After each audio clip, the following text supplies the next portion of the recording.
Olá, tudo bom? Eu vou falar desse livro que foi traduzido para o português, que chama O Mistério do Capital, do Hernando de Soto, um autor peruano. Muitas vezes meus alunos dizem desejar ler mais autores da América Latina, né? Um autor realmente bom, que se destaca no debate intelectual latino-americano é o Hernando de Soto, que foi um assessor do governo Alan Garcia e do governo Fujimori no Peru, né? E ele é considerado pela Foreign Policy e também pela The Economist como um dos intelectuais públicos mais importantes da atualidade, né? Então eu acho que quem for ler esse livro, a primeira coisa que eu recomendo, tente ler o livro sem ideias pré-concebidas pela posição política que o autor possui e tentar focar nas ideias dele, por mais difíceis que sejam.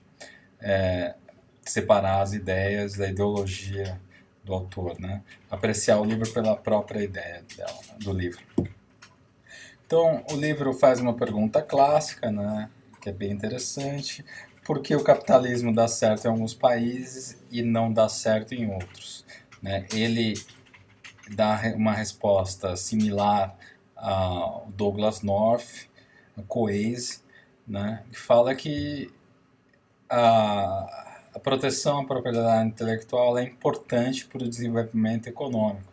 E os países ricos, em alguma medida, em algum momento na história, principalmente pós-revolução industrial, né, protegeram a propriedade industrial, né, a propriedade intelectual, desculpa.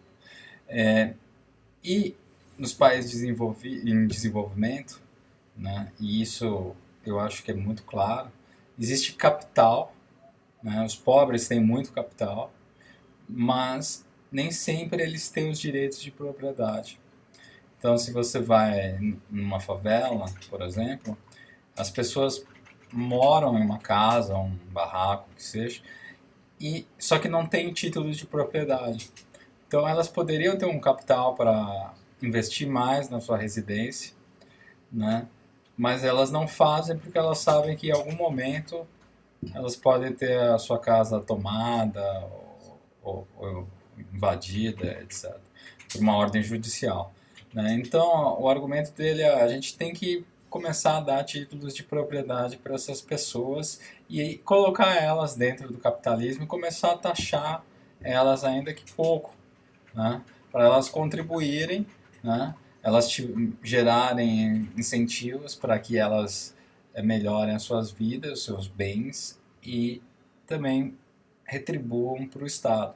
E o mesmo vale na economia informal, né?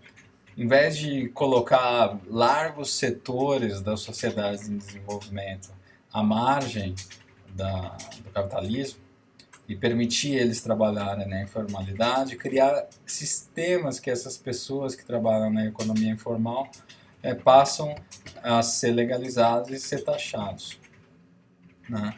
Então, essa é uma ideia que vem ganhando força, pelo menos intelectualmente, em vários países do mundo, né? Eu sei que alguns colegas meus da África, é, obviamente da região também, admiram o trabalho dele. Tem vários trabalhos empíricos, tem um trabalho dos economistas argentinos que tentam testar essa teoria